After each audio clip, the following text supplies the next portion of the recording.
Welcome to Agathos Ministries for the equipping of the saints for the work of ministry. And today we are talking about the Tower of Babel. I'm Pastor Scott Conway, and we are in Lesson 8 of our 9-sermon Genesis arc right now. We're going to be talking about Abraham next time, and we'll be wrapping this up with him. And this particular arc, Genesis chapter 11, the Tower of Babel. Genesis 11:1.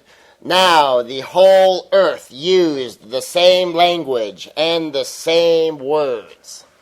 Now it's interesting, of course, that seems a little redundant. The same language and the same words, just in case you misunderstood that. Now, by the way, has anyone ever noticed that you could have two people that speak English, but they don't use the same words? So you could have in one household two people who use the same language, English, but they do not use the same words. So just to make sure that it's perfectly clear that everybody understands everybody else, Genesis 11:1 says, now the whole earth used the same language and the same words. Well, there really weren't all that many people yet because we're really soon after the flood. But still, everyone's speaking the same. They use the same vocabulary. They use the same words to express an idea. Genesis 11:2.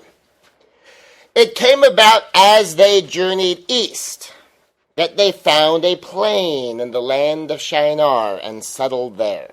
Genesis 11:3. They said to one another, come, let us make bricks and burn them thoroughly. And they used brick for stone and they used tar for mortar. Okay. So far, so good, right? Genesis 11:4. They said, come, let us build for ourselves a city and a tower whose top will reach into heaven. And let us make for ourselves a name. Otherwise, we will be scattered abroad over the face of the whole earth. Uh-oh. Now we have a little bit of a problem. Because earlier, God says, scatter. And they say, let's do this, or we're going to end up scattered. Go, excuse me, that's kind of what you're supposed to be doing. And Genesis 11:5. The Lord came down to see the city and the tower which the sons of men had built. Now, God, as spirit, is omnipresent. I mean, he doesn't have to come down anywhere to see anything. So this is one of those provocative hints that even after the flood, God is still showing up in a very personal way, manifesting in some way, shape, or form to interact with human beings and to actually see things. Genesis 11:6. The Lord said, behold, they are one people, and they all have the same language. And this is what they began to do. And now nothing which they purpose to do will be impossible for them. Come, let us go down, and there confuse their language, so that they will not understand one another's speech. First off, it kind of makes you wonder, so who is he talking to? Now, this can be, honestly, God talking to himself. You have this odd plural, actually, in the very beginning of Genesis as well, where God refers to himself as a plural, because we have Father, Son, and Holy Spirit. In the Old Testament, the Father is typically called the Lord God.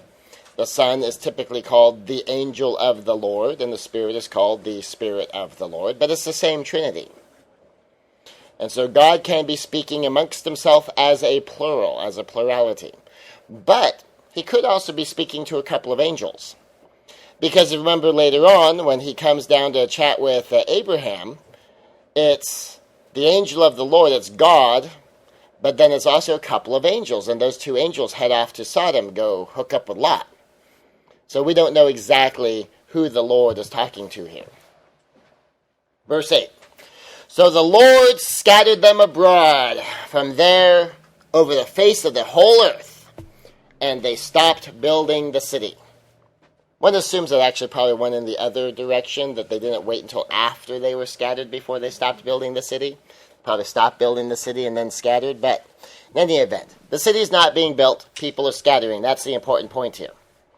Verse 9, therefore its name was called Babel, because there the Lord confused the language of the whole earth, and from there the Lord scattered them abroad over the face of the whole earth.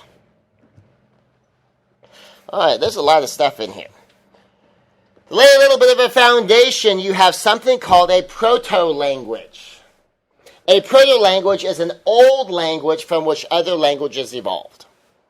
Basically, it's your prototype language. And then you make new languages out of that language by coming up with new words. And eventually you have enough new words in the language that it's a whole different language. Sometimes it seems like every generation of Americans decides to come up with their own dialect of English. Imagine if all of the slang of a given generation just sort of got anchored in that generation and kept on going, adding new words and new vocabulary at that pace. How long do you think it would take for a whole new language to develop that had its own rules of grammar and syntax and vocabulary? We're kind of beginning to get a little bit of that with texting. That there's all of these abbreviations that unless you are part of the texting community, you don't know what most of these abbreviations mean. Now, in my case, I text, but I have a QWERTY keypad. So I spell things out. And I use a small handful of text, but I actually looked up online to say, okay, what do all of these abbreviations mean?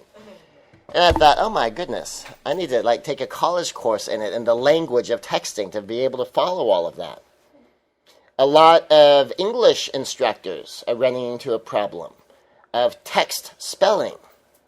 That a whole bunch of the text speak is showing up in English papers. Now, as English teachers, they get down on it. But what about a history teacher who's having a paper turn in? And that's been actually some of the debate currently in the public schools in 2009 is, if it's not an English class, how much are we going to let them get away with using their vocabulary and their language? So you have a proto-language. The whole texting language flows out of English, but it is turning into its whole own thing in a written form. So you can easily see if that just kept on going, you could end up with a whole new dialect of English, couldn't you? So imagine you extend that over a generation. So proto-language is old language from which other languages evolved. Now, unattested proto-languages include Proto-Indo-European, Proto-Uralic, and Proto-Dravidian. Everyone's going, yay, okay. And what does unattested mean? We got these three unattested proto-languages. Now, this is what unattested means is we have no sample of this. We actually don't know for sure if it exists, but what the assumption is okay, we've got all these languages that have these things in common. They all must have come from somewhere.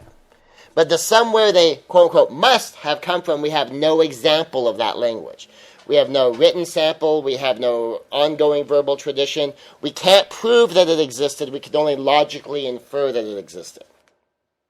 But then we have some attested proto-languages, which include Latin.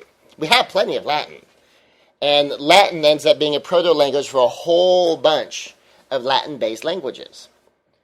We have Old Norse, and we have Indo-Aryan, and we have examples of these languages, and so those are attested proto-languages. So unattested means we have no example of them, but we assume they exist because logically they should have or even must have existed, but we can't prove it. And attested proto-language means we found examples of that language. Latin, of course, we've got tons of. Old Norse, too. And, of course, there are more. I mean, these aren't the only proto-languages. There's not just 6 of them worldwide. So, scattered language.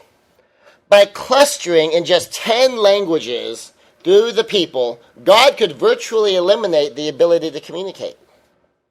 So, try to imagine you've got a workforce of, say, 10,000 people. And these 10,000 people all broken up into all of these work teams. All of a sudden, you're speaking 10 different languages.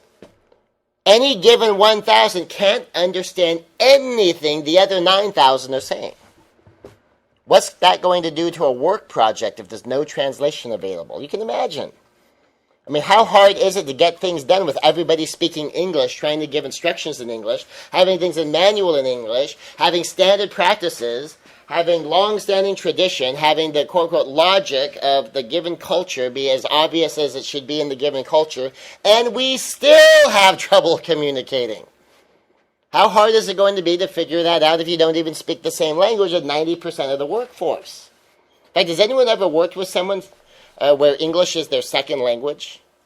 And how difficult it can be sometimes just with an accent. They're speaking English.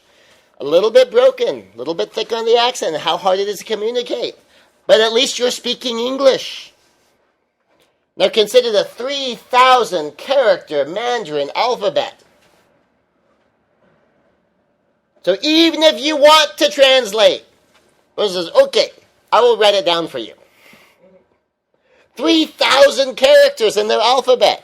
How about Egyptian hieroglyphics? A few of the Egyptian hieroglyphics are pretty obvious. It's a bird. It's like, well, that bird means bird, but that bird is an iblis, and that actually means eternal life. You go, what? Wait. How am I supposed to know? You're not supposed to know, unless you write Egyptian. How about the Russian alphabet? I was just asking the other day, does anyone know what that forward-backward K sound is, or the O with the line through it? I mean, there's a lot of things in that alphabet that are alien to someone who uses the alphabet that we use in America, where we don't even know what the sound is that the character makes. If there are no translations, what are you going to do? How are you going to communicate? Can't even say, well, let me write it down for you. You can say, let me draw a picture for you. Well, I don't even know if you're drawing a picture, if you're writing more of those Egyptian hieroglyphics I just got done seeing. Like, does that bird mean bird this time, or does that bird mean something else?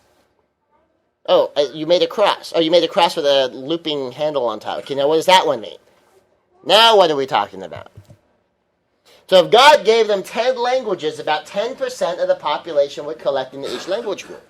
Because you're going to start looking around and say, okay, who's making sense here? Okay, you, hey, what happened to the rest of them? And you start to hook up with those people. You could no longer work across language groups. Other people would sound like Babel. That's the Tower of Babel. They'd just be babbling all the time. Now, here's one of the things to keep in mind. Can we today deal with people who do not speak our language? Yes. In fact, missionaries in particular are known for going into new tribal areas, new language groups, and living there and learning the language. How can they do that? Because there's some laws of linguistics. We know how to create translations. Something as simple as pen. And then I hold up my pen and you tell me what it is in your language. Now, sometimes we have some confusion because I don't know, are you talking about the pen? Do you realize I'm talking about the pen? Or do you see the pen pointing up and you thought I said sky?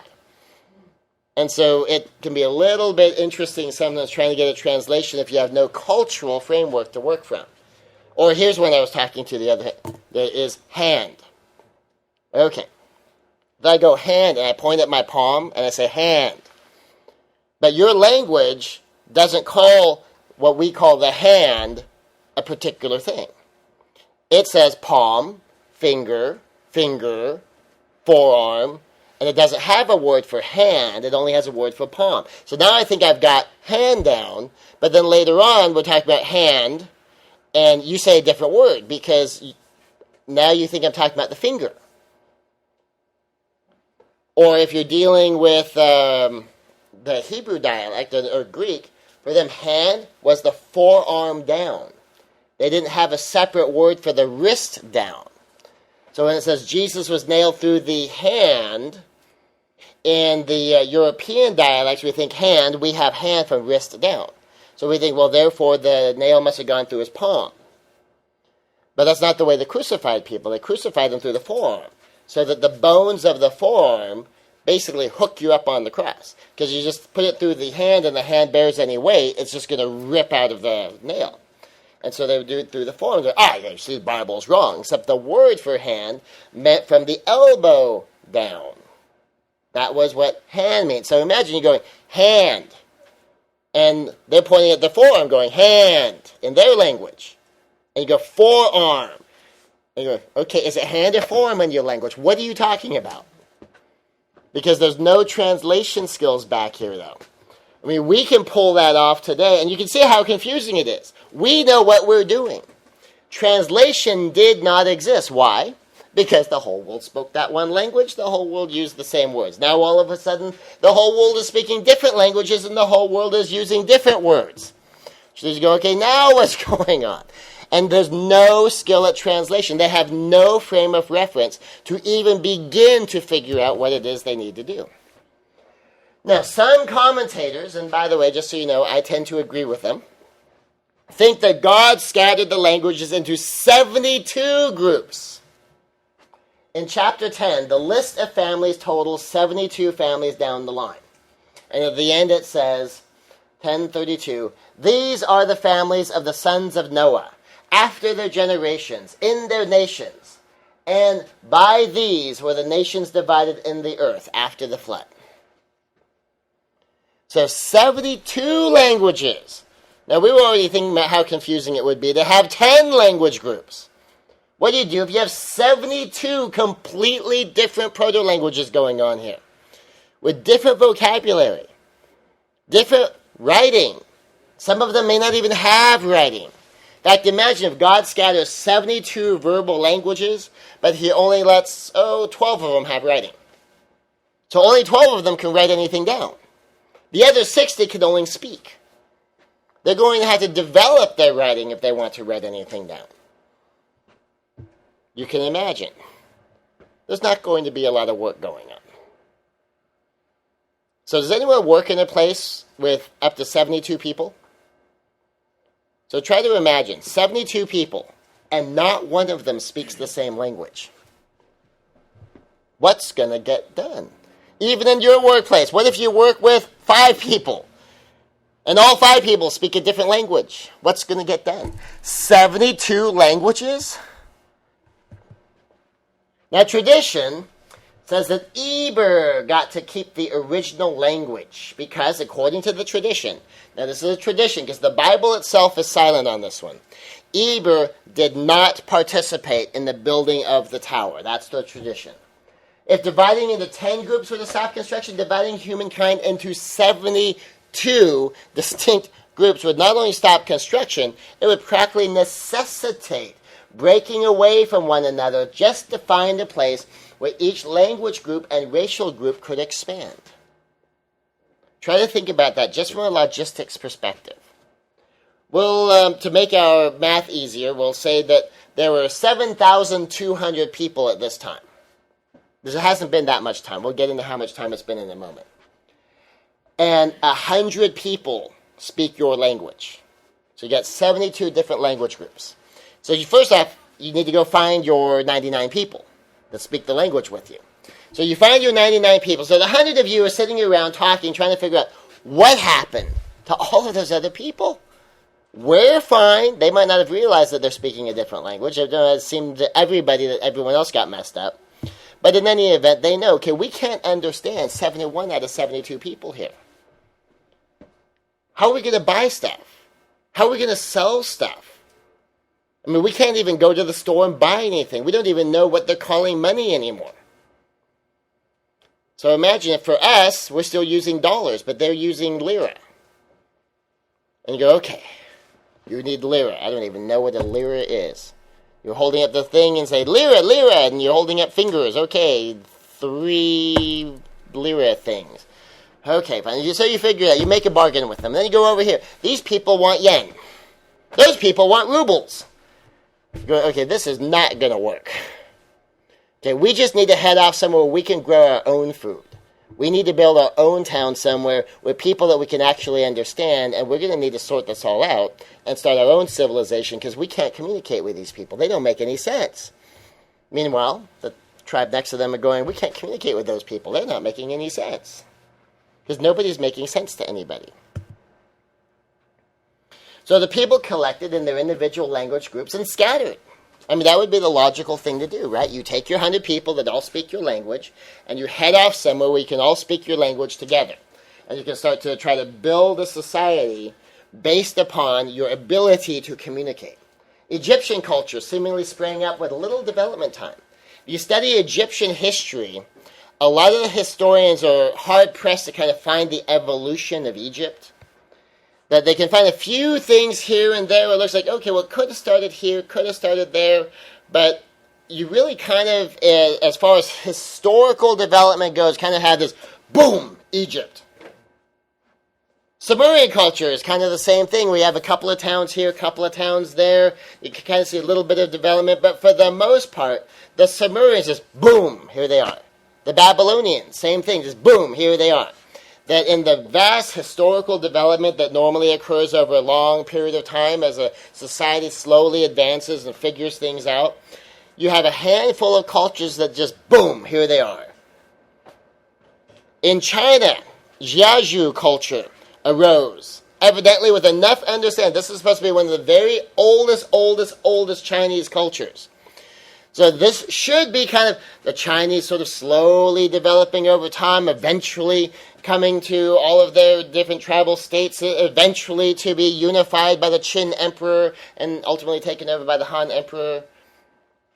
In China, the Jiazhu culture, the proto-Chinese culture, arose with enough understanding of music that this proto-Chinese culture is making flutes. And this proto-Chinese culture has writing already. That kind of makes you wonder, okay, where'd they get all of that stuff all those thousands and thousands and thousands of years ago?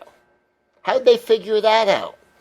From a tribe of cavemen coming down out of their caves going, ugh, make flute. Probably not going to be the thing that's going to top your list, is it? Many cultures have musical instruments, and many of those musical instruments resemble instruments in unrelated culture. I mean, we have some musicians here. Has anyone ever found that interesting? That you would go all around the world to all these different cultures, and you would find so much similarity in music. That the things that sound good to the human ear one place sound good to the human ear in other places. It's not just culture. There's a lot of culturally distinct things that have meaning in a particular culture, but a lot of things are very, very common. There's the people that did Stomp, which is a very percussion-based, I'm not quite sure what to call them, performance troupe, I guess is safe. They did an IMAX thing where they basically went around the world and they found all of this percussion-based music and all these dance styles that had a lot in common. And it's just one of those things, you look at all these separate and distinct cultures and you find all of these musical traditions and dance traditions in common in all these supposedly unrelated cultures. Many cultures developed, quote unquote, developed the bow and arrow. Went to the Museum of Man one time, they had a display of ancient weaponry. And in one of their rooms, what they had is a whole series of bows and arrows collected from cultures all over the world. Now, what's interesting is when you look at the history of the bow and arrow as to when the bow and arrow is supposed to have been invented, and you start to figure out, so it got invented then by all these unrelated cultures. Or maybe they brought some knowledge of these things with them from the Tower of Babel. That the concepts for the bow and arrow already existed. It might even just have been as simple as they knew what it looked like because, darn it, that language group got the technology to build them. We just know what they look like. So we can build one of those, string, stick, long stick, put it together, bing! Okay, well, that didn't quite work the way it was supposed to work. I'm sure we'll figure it out, though. We'll keep tinkering with it because it is a little bit more complicated than that. Eventually you get that part figured out and then you go snap on your forearm. Has anyone ever fired a bow, by the way? Anyone ever fired a bow without a forearm guard? Anyone ever fired a bow without a forearm guard and realized why they have forearm guards? Oh, man, that hurts. And that's why, it's not just ready, aim, fire. It's ready, aim, make sure your forearm's out of the way, fire. Oh, boy. But it takes one shot like that, and you're not going to have a second shot really soon. So on the way to developing from those, possibly 71 or maybe 60 cultures that remembered seeing them, but they didn't know how to make them yet, they could figure it out because they had reference material. And they knew, okay, something like this works this way. Now, maybe, human civilization developed slowly all over the world. Maybe. Maybe language groups showed up already knowing things. But they would only know, here's the thing, whatever their language group knew. Since God's purpose was to divide the people, he would have to make sure each language group had all the skills they needed to survive. So what if you have no skill at anything connected to food? You don't know how to catch anything. You don't know how to cook anything. You don't know how to grow anything. You don't even know how to kill an animal and eat it. Okay. God can't do that, can he? Just logically. Every group has to have what they need to survive. But on the other hand, even though every group would need all the skills to survive, chances were they would also have skill emphases. They would have certain skills that they, as a language group, were particularly good at. Because it would have been counterproductive for God to let every group have every skill, right? Otherwise, what would happen? Too much common ground might have let people start to figure out how to translate, or human beings being human beings, give them a little time to build some numbers, you'd have 10 Towers of Babel being built in short order, wouldn't you? It's just the way we work. I mean, if we're building that first tower so soon, just give them a little time to multiply the numbers by 72 again, so they're back to the original workforce numbers, and you're going to have 10 or 72 Towers of Babel being built all over the place. But God would have to make sure every group had the skills they needed to survive. But here's part of the genius of giving a group a skill emphasis. What if you leave this group and say, okay, you're going to know a little bit about hunting. You're going to know a tiny bit about agriculture. But you're going to be really good at fishing. Where's that group going to go? They're going to head off to the water. Okay, you people over here, I'm not going to let a single one of you know how to swim. None of you swim. But I'm going to put all of you know how to ride horses. And all of you are really going to be good with the bow and arrow. And you're going to be really good hunters. Where are they going to go? Are they going to head off to the beach? No! Where are they going to go? They're probably going to head inland. They're going to head off somewhere where the particular skill emphases that God leaves them gives them the best chance of being the most successful. And what if God says, okay, for you guys, I'm going to leave you guys with some construction skill, not Tower of Babel level construction skill, but some construction skill, and I'm going to leave you with all the bureaucratic information. So you guys will have bureaucrats, but I'm going to give you this kind of written language. You guys, I'm going to give you this whole pictograph language. So you two can't talk, but both of you groups can build stuff. So one group says, okay, we're going to go over here and build stuff. The other group says, okay, we're going to head down to Egypt, and we're going to build stuff down in Egypt. To get down to Egypt, decide, let's build some pyramids. And by the way, one of the hypotheses about the Great Pyramid at Giza, and that's a whole separate study to get into it, but the Great Pyramid at Giza was the first pyramid that was there, that it may have predated the Egyptian culture.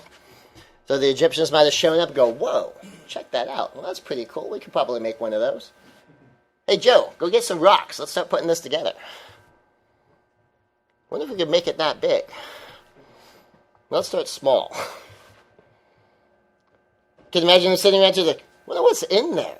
I think they just made a pile of rocks. We could probably use that for a tomb for our king, huh?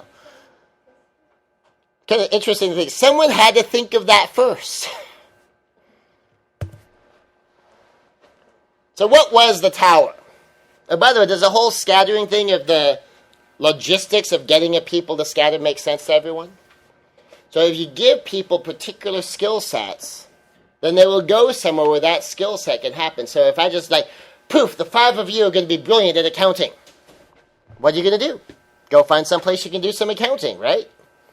There you go. Okay, and poof, you are going to be brilliant at performing. Are you going to go do accounting? No, you're going to want to go do some performing. You're going to want the accountants performing if they have no gift for performing? No. You're going to want them doing it? Yeah, imagine put the performers in the accounting division and the accountants in the performing division. So they're like, okay. You have both gift sets? We might be okay, but... So what was the tower? Now, most scholars think that the tower was a ziggurat. Ziggurats were often used to worship gods, and they were also used to study the stars. Basically, a ziggurat is a step pyramid. So you think a ziggurat is a fairly simple pyramid. You get the step pyramids in South America and in Central America. Got a pretty good idea of a ziggurat. A lot of the old traditional ziggurats have bigger steps. There might be 4, 5, 6 giant steps working their way up. So don't think steps like in your staircase. Just think steps as in giant layers, like a giant layered cake. But let's look at what God had to say about it. Genesis 11:5. 11:5 tells us that God specifically came down to look at the city and to look at the tower. In Genesis 11:6b, and this is what they begin to do, and now nothing which they purpose to do will be impossible for them. And God scatters their languages. So whatever is going on, God considers it a huge deal. What'd be the big deal about a ziggurat? We built ziggurats later. Anyone ever wonder that? It's like, okay, God, do you really think they're going to build a tower tall enough to reach heaven and, you're all insecure and threatened by that, so you're going to go poof? Probably not, right? So what is the big deal about a ziggurat? Well, it might have been all about humankind specifically avoiding being scattered. Get that from Genesis 11:4. God commanded in Genesis 9:1, and God blessed Noah and his sons and said to them, be fruitful and multiply and fill the earth. Just to make sure he's understood. Genesis 9:1, he says, be fruitful and multiply and fill the earth. And in Genesis 9:7, he says, as for you, be fruitful and multiply. Populate the earth abundantly and multiply in it. Guys, I just said it twice. Okay, let me say that again. Fruitful, multiply, fill earth. Fruitful, multiply. Populate earth abundantly, just in case you're not sure what I mean by fill the earth. Multiply in it. Now, don't just sit down and do your times tables. Guys. And then they head off to the plain of Shinar and say, hey, let's all stay here. God says scatter, let's hang.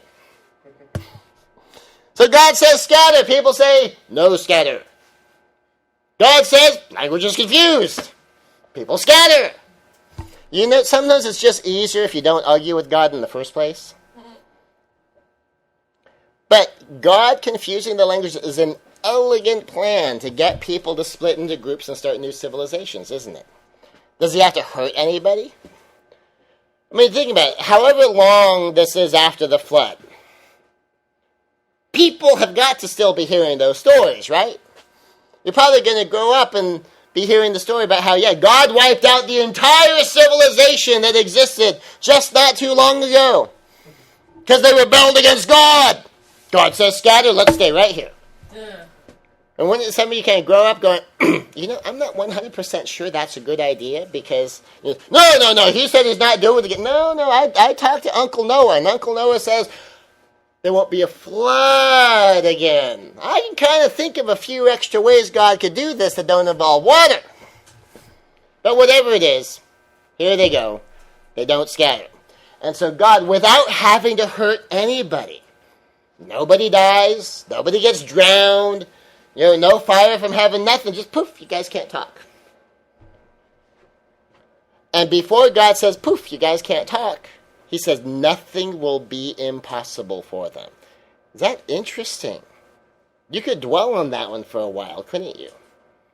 If we could communicate effectively, Almighty God, omniscient, all-knowing, all-wise, designed and engineered the system. If God says it, he knows what he's talking about. God says nothing will be impossible for them. And all it takes is effective communication. If we use the same language, okay, good, but we're partway there. But we also use the same words. So you're using the exact same vocabulary. You express your ideas exactly the same way. God says nothing will be impossible for them. How many people saw Star Trek? Yeah, God could look at it and say, transporter beam. Pfft, they could totally do that. If they all got together and they pulled in the same direction, who knows what the limits of human achievement are? The last number I heard was that knowledge is roughly doubling every 5 years. Anyone else hear something like that? I mean, your numbers might be a little different, but think about it, even if it doubled every 10 years. That's crazy! But how does that happen? Well, one of the things is we have a way of recording language, or recording our information. You trace back to the explosion of human development and you try to connect how much of it has to do with our ability to all communicate with one another. And communicate faster and faster and faster. And cheaper and cheaper and cheaper. I mean, right now, in fact, at this very moment, since I have a wireless internet connection, I could be here on my laptop. I could send an email to someone literally halfway around the world. I could send an email to somebody in Western China. And if he's awake and at his computer, he could get that pretty darn close to now. And he could email me back. Also, pretty darn close to now. I mean, that's stunning. And because of the translation programs that we have, suppose he only speaks Mandarin but doesn't speak English. I only speak English but I don't speak Mandarin. We have translation programs, and they're not exact yet, but he could type it in his Mandarin and have his computer translated, or I could have my computer translated into English. It may not be perfect English, but enough for me to get the idea of what he's talking about. I could type it in English. I could have a computer translate it into Mandarin. It won't be perfect Mandarin, but he'll be able to get the idea. And we could actually communicate even without speaking the same language. I forget the name of the software, but I think there's more than one that can translate a whole website. So you go onto a website, but you don't speak that language. You speak a different language. The website's in English, and you only speak French. And some software exists that you can load onto your website, so you can go click on the little French flag, and it will translate the website into French for you as best as the software can. That's our ability to communicate now. You don't even need to learn the other language anymore. You can manage to bridge the language gap by using software. Has anyone ever seen those pocket translators? Wendy and I were down at the travel store, and we were looking at pocket translators, where you type in on the little mini QWERTY keypad what your English phrase is, and it'll give you the phrase in any number of languages. I mean, we saw one that had 20 languages in it. So if you want to go traveling, you can buy this little handheld device, and, so you want to find, okay, where is the bathroom? Enter. Bing. Guy tells you which way to the bathroom. You go there, okay, there's a bath here. Okay, maybe I need, where is the lavatory? Because I'm running out of time here. So, a few glitches still here and there, but, that's how well we're communicating, and information is doubling every 5 years. Now, what if all this was more? Back to the idea of nothing will be impossible for them. There seemed to be something about the city and about the tower that was an issue to God. It might have just been the scatter thing. God says scatter, people say no scatter. God says, okay, fine. Poof, you can't talk to each other. Now you're scattered. It could have been that simple. It could have been that direct. But God didn't say, when he came down to look at the city and tower, look at all of these people. They're not scattering. No, what he says is nothing will be impossible for them. He says they're building a tower to reach heaven. And God says nothing will be impossible for them. Now, could they have built a tower tall enough?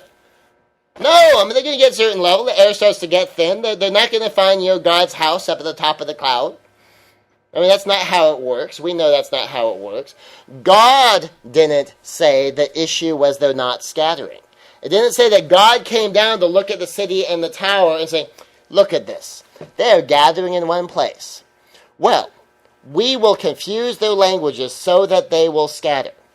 No, God's comment was about, this is what they have begun to do. This is what they have purposed. Nothing will be impossible for them. Well, that's kind of an interesting way to deal with the not scattering issue, huh? Kind of like completely unrelated. So here's an interesting hypothesis, and it's based on the idea that in the era before the flood, there was high technology, and probably a water-based technology, or at least a technology that could be completely destroyed by water. The city and the tower could have been the beginning of recreating the old technology that had been lost in the flood. Now, by the way, if you're trying to recreate the old technology, you have to know about the old technology, right? In order to still know about the old technology, you have to have either people still around that knew about it, so they have some idea what to do, and or you have to have stories that are sufficiently detailed that you have some idea what your starting point is. So how old could those stories be? Either not too old or lots of details written down. Kind of got that idea going for you? But if they're trying to rebuild this technology, God says, no, look, we did this already. No, I'm not going to flood you guys this time. I know you all in one place. It'll be really, really easy. But God would not have it. So he confused the languages and broke up the knowledge that might have allowed the restoration of the old technology. An interesting idea? So, is this just me making it up from a leap out of Scripture all by my little lonesome? No. Besides the conjecture from Scripture itself, there is an old Kabbalah tradition from the 15th century. An Italian Torah commentator, Menachem Sioni, not 100% sure on the pronunciation of some of these names, said that the tower was a functional flying craft. Now, he's saying this in the 15th century. Now, if you say this in the 21st century, you can say, okay, well, you're taking your 21st century, ideas of planes and rockets and space shuttles, and you're overlaying it on the old stuff. 15th century, how many flying craft do we have in the 1400s? That's a pretty darn close to, let's say, I think that's 0, isn't it? Give or take 1. 0. And this guy is reading Genesis in Hebrew. He's a Torah commentator and says, studying this, the thing that makes the most sense to Menachem Sioni is it is a functional flying craft. Okay, so is Sioni a nutcase? Well, I don't know. Some people back in that time might have thought so. By the way, of Isaac of Acres, 1 or 2 centuries earlier. So now we're getting the 13th, 14th century. 1200s to 1300s. How many flying craft do we have in the 1300s? Oh, that's roughly 0 again, huh? Isaac of Acres, 1 or 2 centuries before Sioni, said that he thought that the Tower of Babel, from his study and his hypothesis, that it was a device intended to travel 9 to 10 billion kilometers into space. Pointed at the star, go. Now just try to imagine, okay, this guy's coming up with this concept of distance that in that day is just beyond imagination. I mean, this would be a mathematical abstraction to say, oh, I think this thing could go 10 billion kilometers. Like, how in the world do you arrive at that number? I don't know how he arrived at that number. Never met the guy. That would be an interesting question to ask him, though. But part of it might have been as he was studying the language of build a tower to reach the heavens. And that there might have been a specific vocabulary, because there's different heavens. There's an odd phrase in the New Testament where it says, I was caught up into the third heaven. Like, okay, what do you mean the third heaven? What's the first heaven? What's the second heaven? What's the third heaven? Well, part of some of the idea of the different heavens is one level of the heavens is just sky. And then another level of heavens is like just be above the sky, above where like the birds can fly. And it's like cloud level above cloud level. And then another heaven is like out there with the stars. And then, and so you get different layers of heaven in the vocabulary. Now, some scholars argue over whether an object shaped, now this isn't biblical scholars, we're talking about archaeological scholars. Some scholars argue over whether an object shape repeated in Sumerian art and coins is a rocket. Has anyone ever seen or heard that? Now, few argue that it was actually a rocket, but a few do make that argument. But they do argue over whether or not it looks like a rocket. Because in some of the Sumerian coins and some of the ancient Sumerian arts, they have this odd-shaped device that really does look strangely like a rocket.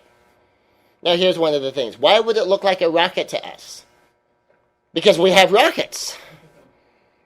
So what was it to them? We don't know for sure. But what if it was a rocket?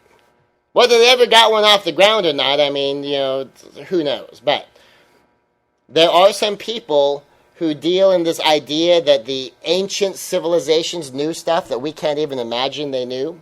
That's what they think was going on there. That there's arguments even in that community as to whether they ever succeeded, because you're going, okay, well, if they ever succeeded, then, there should be something going on. It says, but, look at the rocket on their coin. Look at that rocket in their art. They were trying to do something.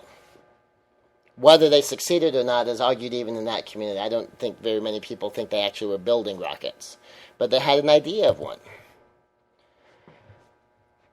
Now, Babylon. The Tower of Babel is traditionally considered the original site of what would become Babylon. The tower and the city was abandoned by some or all people. That would make sense, right? Most logically, it would seem that one language group stayed and the rest scattered. Right? Anyone have an argument with that? Genesis 10:8, talking about King Nimrod. Now Cush became the father of Nimrod. He became a mighty one in the earth. Verse 9. He was a mighty hunter before the Lord. Therefore it is said, like Nimrod, a mighty hunter before the Lord. That's a little redundant, huh? And verse 10, the beginning of his kingdom was Babel, and Erech, and Akkad, and Calneh, in the land of Shinar. So if one language group stayed in Babel, it was most likely whatever language group spoke the language of Nimrod. Right? Construction on the tower evidently just stopped. 71 out of 72 people in your workforce cannot communicate with anyone else in your workforce. Okay, you're basically done. So the rest probably scattered looking for a good place to practice whatever dominant skill or skills they still had. Well, if Nimrod's group did not have the original language, because as we talked, that if Ehud's group had the original language, but Ehud's group was not ruling. Nimrod's group had the power. Nimrod's group said, Babylon ours. Okay, fine. You guys don't understand it. It's a joke. Go point your spear over at him and go. They'll understand pointy end of the spear. They don't understand what I am saying. Just get rid of them. So the rest probably scattered. Nimrod and his people probably hung out. Well, what if Nimrod and his people don't have the information that they need to even understand what it is they built so far? But they have the power. They've got the military. They've got Nimrod, the mighty hunter before the Lord. Which is why people say, Nimrod, the mighty hunter before the Lord. And so Nimrod's the hunter, and Nimrod's the guy with the spear. You don't want to mess with the guy with the spear. He'll stick his pointy end in you. And so the people who may have understood what they had so far might have been the people leaving. Because does, stick the pointy end in the other fellow guys sound like it's probably going to be your techie? Probably not. So all the techies leave. All you engineers leave. All you people who know how to make whatever they built so far work and make more of it, leave. So that's it. Game over. All the people who are leaving, who might know bits and pieces of how to build it, don't know enough to be able to build much of anything meaningful. But somebody might have had some stories. So when did all of this happen? Genesis 10:25 gives us a hint. It says, 2 sons were born to Eber. The name of the one was Peleg, for in his days the earth was divided. And his brother's name was Joktan. Now, assuming Peleg is the name referred to as the one during whose days the earth was divided, the Tower of Babylon happened between 101 years after the flood, because that's when Peleg was born, and 340 years after the flood, because that's when Peleg died. That's not very long, is it? So you started with Noah, Shem, Japheth, and Ham. You got 4 guys. You got 4 ladies. You've got, we'll give it the end of this, 340 years. How many people do you have? Not a lot. Not a lot. But since Peleg was named for the event, it most likely happened right around his birth. Figure maybe 100 years. We know Shem's alive. Shem's going to live 500 years. We know Noah's alive. He's going to live 350 years. Noah is still alive when Peleg dies.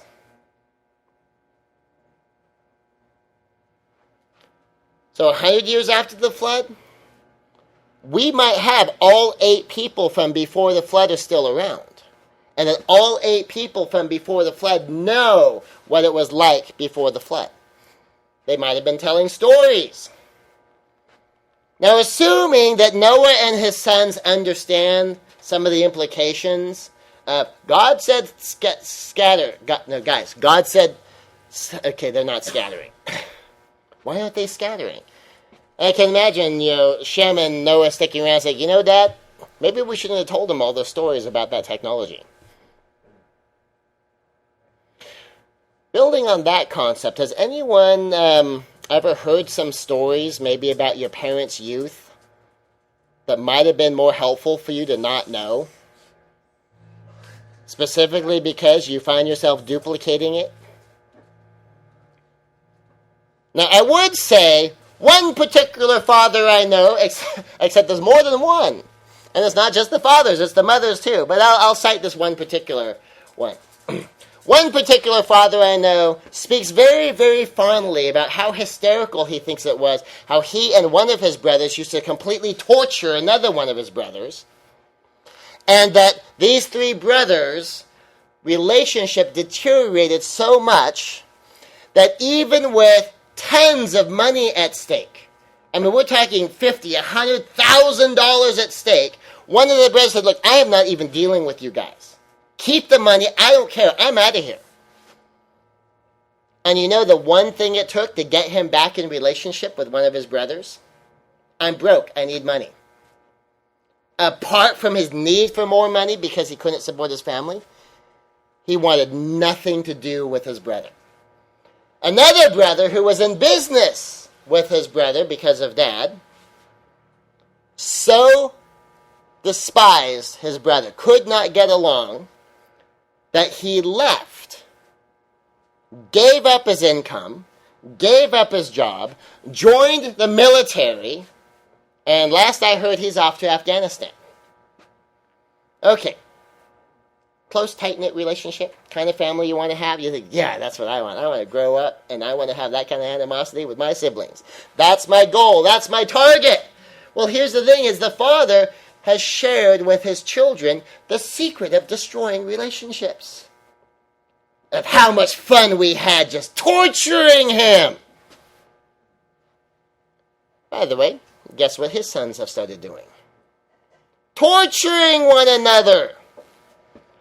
You cannot see them together for more than, probably a couple of days, I would imagine, without at least one of them being targeted by at least one of them. And sometimes it gets pretty nasty. Now, I would like to say that's the only father I've ever heard of do something like that. But it's not. You listen to some of these adults tell their kids stories about, oh man, in my college days, man, back when, we used to get blitzed and party. Oh, that was so much fun. Like, don't tell your kids it's fun to get blasted drunk. What do you think they're going to do? So where do you suppose these Tower of Babel people start getting these ideas? Like, hey, I've got an idea. Let's hang out and let's try to build some really, really cool stuff. Like, what cool stuff? That stuff that Uncle or Great-Grandpa Noah and Great-Grandpa Shem were talking about. And so there's like, maybe we shouldn't have told those stories. Maybe we should have just left it at bad stuff, flood, don't do bad stuff. Maybe we should have talked about, back in the old days, it was kind of nice having plumbing. Plumbing? What's plumbing? Oh, we can build plumbing. How do you build plumbing? Ziggurat? Tower? Rockets? Rockets. Well, we can build something shaped like a rocket. What's it supposed to do? I don't know. Wait until the 1200s and these couple of guys will figure it out for you. So about 100 years after the flood, they're already doing these things. By the way, is the whole be careful of the stories you tell thing an important lesson to have? I'm a martial arts master. I came up the ranks training old school. I heard the stories about, we had this really, really cool training thing, and it was just amazing, and we were really committed, and you listen to the story and you realize people got hurt. They're talking about people getting ribs cracked, noses broken, arms broken, like it's a good thing. Now, even old school trainers, for some reason the name of the master just popped out of my head. He came to talk to some of these old school blood and guts era American masters, and they're talking about, Joe, I got this scar from this sparring match when I did this. Yeah, and you see this thing right here that I got up here on my head. That was because that was an elbow strike, and that was a great match. And this master looks at them and goes, unfortunate. And they're all thinking, we kind of thought he was going to be impressed. He doesn't seem like he's impressed. And he says, it's sad that you have all of these unfortunate lacks in your control. All of a sudden they realize, the grandmaster of our system doesn't think it's a good thing. He thinks it's a bad thing. In fact, he thinks it's a fundamental violation of what it means to be a martial artist and exercise control. We kind of thought that, he's more old school than we are, isn't he? No, because martial arts was for self-perfection for this grandmaster. You can't train like that. You can get away with it when you're a teenager. You can get away with it in your 20s. I'm in my 60s. If I trained like that, I wouldn't be alive. You don't elbow each other in the temple. What are you thinking? Can imagine a couple of 60-year-old 8th degree black belts just plowing each other in the face, breaking each other's nose, needing to go in for knee surgery and think it's a good thing? No! Gotta watch the stories that you tell. Because if I grew up hearing some of those blood and guts era stories like they're good things, and I think that's the way I need to train my students, people are gonna get hurt. How do you know? Because back then, people got hurt. So information cut off. Once the languages were confused, no one outside of Noah and his son's lineage language group could effectively learn from Noah and his sons. Because if you want to go talk to Noah now, 71 out of 72 people cannot communicate with Noah. Is that going to be significant? Now, if we assume that Noah, Shem, Japheth, and Ham retained the original human language, and the rest of the world, 71 out of 72 people, was cut off from the ancient knowledge other than what they had already learned and what translated. Because you get information lost. Lost in translation means that languages do not always have parallel words. That's part of the software limitation, is when it translates from English into a different language on the software on the website, some of the stuff gets lost. Now, here's a quick example. Love in English, to be agape, phileo, eros, or storge in Greek. 4 Greek words, 1 English word. So when the languages were confused, there's no telling how much information was lost. So what if I'm talking love in English, and then I hit the translator to translate it to Greek? Which Greek word is it going to use? Is it going to translate to agape? Is it going to translate to phileo? Is it going to translate to eros? Or is it going to translate to storge? How can the computer know? It has to sort it out from context. But if I say, and here would be one of the worst things, is that That I love my sister. Okay. You agape your sister. All right, that's a good thing. You have good character. You have good agape character. You phileo your sister. Oh, that's great. You guys get along. That's so wonderful. You eros your sister. Okay, we got a problem here. You storge your sister. Well, of course, she's your sister. Even if you never met her, just finding out you're related, you're storge your sister. So, is loving your sister a good thing or a bad thing? It depends on which word you're using in Greek, doesn't it? But in English, it doesn't tell us. So imagine if Greek was the original language and suddenly you only knew English. 4 words are just one word for you. When you used to be able to say agape, phileo, eros, storge, all of a sudden you only have the word love. And you're trying to convey this idea of storge, but in your vocabulary, suddenly you only have this one word that you can use that used to be 4 words to you. But because God did your whole language thing, you don't remember that it used to be 4 words to you. It's just the one word. But that's okay. Everyone else for whom it's just one word, they get your idea from context. But if you're going to try to translate it back to Greek, the Greek person needs to know, okay, what are you talking about? Are you talking agape? Are you talking phileo? Are you talking eros? Are you talking storge? Do I need to haul you off and beat you silly because you're erosing your sister? Or do I need to pat you on your back for how wonderful it is you're demonstrating agape character? Or do I just need to shrug and go, of course you storge her, she's your sister? Or do I commend you on the depth of your relationship that you and your sister actually like each other? And sometimes there is no word from one language to another.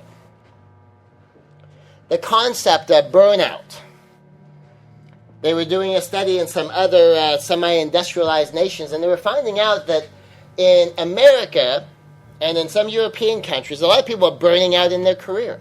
That they're just pushing too hard. They're just doing too much. They just can't keep up. I mean, the job, the career, the pressure, the kids, the family, the this, the that.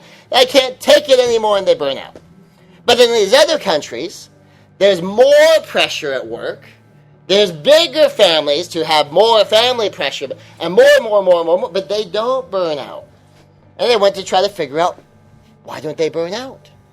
Why is there no burnout in this country? Ultimately, you know what they figured out? They have no word for burnout. The idea doesn't translate. And because they have no vocabulary word to describe this phenomenon, that phenomenon does not occur because in that culture, that phenomenon does not exist. When someone, quote unquote, is burning out, well, that sounds like it's okay, right? You burn out.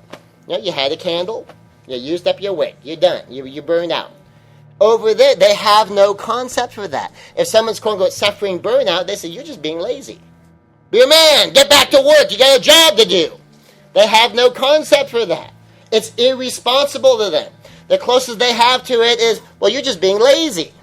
You're being lazy. You're being irresponsible. You're being weak. Those are the words they have to describe the exact same behavior set. As you develop a vocabulary to describe a thing, then that thing begins to exist. So say, for instance, we have this thing called depression. Anyone ever heard of depression? Anyone ever heard of clinical depression? Anyone ever heard of debilitating clinical depression? What if, instead of being debilitatingly clinically depressed, you were just sad? Because there is no word depression. There is no concept of this clinical condition, this disease called depression. And there's no such thing as debilitating depression. That would just seem odd to people. Imagine if those ideas did not exist. How would you describe how you felt? Basically say, I'm sad. Maybe I'm sad all the time. Now, what if someone says, I'm sad? Give them a little bit of sympathy, maybe? You expect them to get over it, right? Anyone ever been sad? How long do you expect to be sad? Like, I'm sad. How long am I going to be sad? I don't know. Depends what I'm sad about. Somebody I love died. Okay. Be sad for a month. Like, why are you sad? I got a D on the test. Okay, you can be sad for a couple of hours. But clinical depression, how long does a clinical condition last? Well, it's a condition. Part of your identity. It's part of who you are. And so you get all these things with language. Who knows what concepts were completely lost in some of these language groups? We're only, what if only that language group has a word for depressed? This language group only can say sad. This language group has a word for agriculture.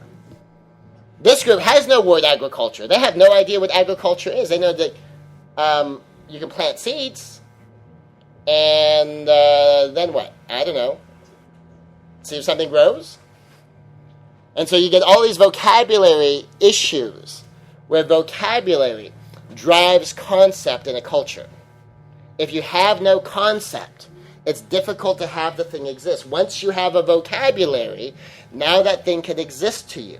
Or when you find something that exists, now you need a vocabulary to describe it. Like if you go to France with some blue jeans. Anyone know how you translate blue jeans into French? Blue jeans. Okay, hot dog. Can you translate hot into French? Yeah. Can you translate dog into French? Yes. If you translate hot and dog into French and tell them, I would like to eat a hot dog, to them they think, you want to eat a dog. That's hot. You know how you translate the food hot dog into French? Hot dog. They just take the English word and they put a little bit of a French accent on it. They do that with a lot of things. Because, they have this thing that exists, and they need a word to describe it. And they go, well, we'll just use your word. What's your word? Hot dog. Okay, hot dog. And what's that mean? Really? Doesn't look anything like a dog that's hot to me, but if you say so, okay, we'll just call it hot dog.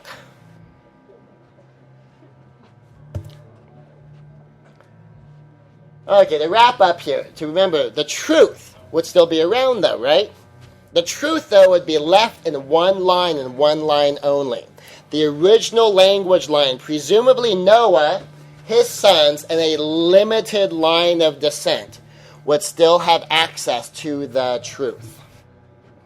They could still talk to Noah. They could still talk to Shem about what things were like before the flood. If you got down to Eber, if Eber got to keep the original language, if everybody else that was part of the whole Babel project had their languages scattered, but Eber gets to keep the original language, the language of Noah. Possibly even Shem's brothers could have lost the original language too, but maybe not. But if Noah, Shem, Japheth, and Ham kept the original language, every single person from before the flood could no longer communicate with 71 out of 72 people alive. And so the stories would stop being told. They could not be told anymore. And down through Noah's line to Eber, that means it has to come through Shem. Shem and down through Peleg. That they could keep the old stories. They could keep to the old code, the old ways. Because those people could talk to Noah. Those people could talk to Shem about what things were like. They could learn the old ways. And with some relationship with God remaining, of course, because you've got Noah, who walked with God, and who is going to live for 350 years after the flood. Probably about 250 years after the tower thing. They would certainly understand the lesson taught at the Tower of Babel. I can also imagine Shem and Noah sitting around and going, okay, Dad, sorry about that, learn the lesson. We won't tell the rest of the stories anymore. Because even though our lineage that still speaks our language has lost all that technology that they were beginning to put together, and basically we're starting off with no more knowledge than living in cities and nomadic level stuff down that far in the line, that how about we just don't teach them that again, so we don't have a little Tower of Babel coming up over here. And what we'll focus our lessons on for our kids is the things they're going to need to survive in this world. And the key thing they're going to need to know is there is a God. And the point is that God flooded the earth because the earth got so wicked. The point is that God scattered the languages to scatter humanity. because they were getting together in defiance of God, and they were doing some stuff they shouldn't have been doing, and then our lineage will not make that mistake again. And Noah saying, good, I think God will be very well pleased with that. We don't need 72 towers of Babel being built. Or the lessons would change. But what would be some of the skills you would need to survive in the world? For eternity, for morality, for ethical living? You need to know about God, right? So would his lineage be taught about God? Probably. What was one of the interesting things we explored about what it takes to live to be 969 years old in a world filled with violence? You gotta be really, really good at fighting. 72 people? Think maybe any of those 72 people groups might decide that the easiest way to get things is let other people build, let other people plant, let other people hunt, and just go steal. Maybe. And does that mean that maybe Noah's lineage might benefit from knowing how to fight?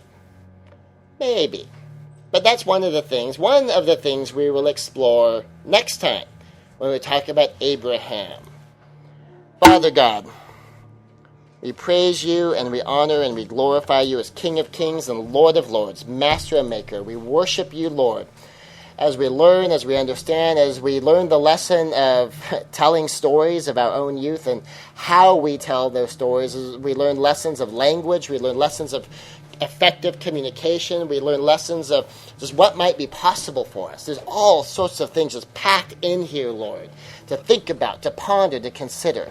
I mean, even though I taught this lesson, I could listen to this lesson 2 or 3 times and keep getting more out of it as I ponder some of the things in here more and more, Lord. It could easily have been 3 lessons, even a series of lessons beyond that, to explore this in more detail and gain more insight and wisdom and understanding. We praise you, Lord. We praise you for all that you have done and how elegantly you do it. In Jesus' name.